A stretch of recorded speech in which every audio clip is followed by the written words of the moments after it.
مٹی کا ٹیسٹ کرتے کرتے چونک جاتا ہے، مطلب ماہر جو ہے مٹی کا ٹیسٹ کرتے کرتے چونک جاتا ہے۔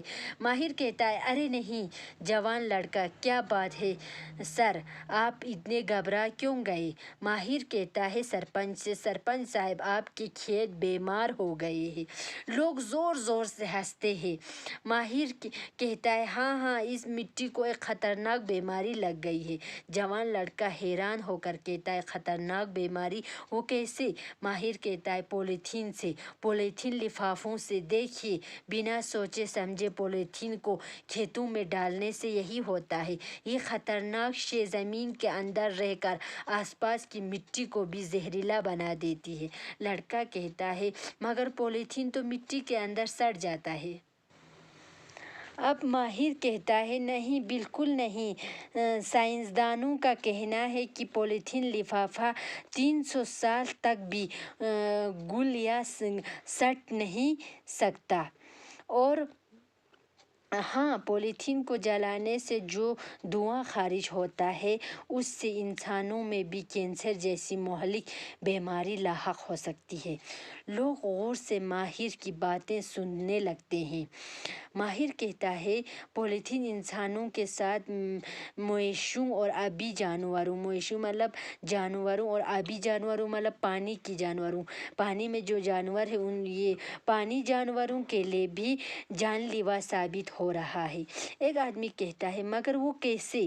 ماہر کہتا ہے استعمال شدہ پولیتھین لفافے گلی کوچوں میں پڑے ہوتے ہیں، مویشی انہیں نگل لیتے ہیں مگر ہضم نہ ہونے کی صورت میں وہ آہستہ آہستہ مویشی کی جان لے لیتے ہیں۔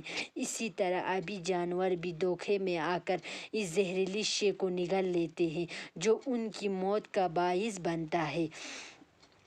لڑکا کہتا ہے صاحب جی، لوگ تو سبزیاں، میوے، یہاں تک کہ دودھ اور دوائیاں بھی پولیتھین کے لفافوں میں ہی ایک جگہ سے دوسری جگہ لے جاتے ہیں۔ کیا ان چیزوں پر بھی اس زہریلی شے کا کچھ اثر پڑ سکتا ہے؟ ماہر کہتا ہے ہاں، ہم جو کھانے پینے کی اشیاء ان دیدہ زیب اور خوش رنگ لفافوں میں لاتے لے جاتے ہیں ان سے وہ کھانا ہمارے لیے مضر صحت بن جاتا ہے۔ مضر صحت مطلب صحت کے لیے مضر، نقصان بن جاتا ہے۔ ایک آدمی کہتا ہے مگر یہ تھوڑے سے لفافے اتنی بڑی زمین کو خراب کیسے کر سکتا ہے؟ ماہر کہتا ہے پولیتھین لفافے اس وقت کافی مقدار میں فروخت کیے جاتے ہیں۔ امریکہ کی ایک ماحولیاتی ایجنسی کے مطابق دنیا میں ہر سال تقریباً 10 کھرب پولیتھین لفافے فروخت کیے جاتے ہیں، جن کا صرف 1% حصہ سال بھر میں ضائع کیا جاتا ہے۔ اب لوگوں کو یہ بھی معلوم ہونا چاہیے کہ پولیتھین کی سب سے خطرناک قسم کالے رنگ کا پولیتھین ہے۔ سرپنچ کھڑا ہو کر کہتا ہے میرے کسان بھائیوں، مجھے لگتا ہے کہ یہ صاحب ٹھیک ہی کہہ رہے ہیں، ہم خود ہی اپنے کھیتوں کے دشمن بن گئے ہیں۔ پولیتھین اور پلاسٹک کا کھلے عام استعمال کر کے ہم اپنے ہی پاؤں پر کلہاڑی مار رہے ہیں۔ سب لوگ ایک ساتھ کہتے ہیں ہاں ہاں، یہ صاحب بالکل سچ کہہ رہے ہیں۔ ماہر کہتا ہے میرے بھائیوں، ایک عام جن کو آپ جاٹ پھونک کے ذریعے نکلوا سکتے ہیں، مگر پولیتھین کا جن اتنا خطرناک ہے کہ اس کو پوری دنیا پر اپنا منحوس سایہ ڈال دیا ہے۔ حالانکہ بہت سے ممالک نے اس کی خرید فروخت پر پہلے ہی پابندی عائد کی ہے۔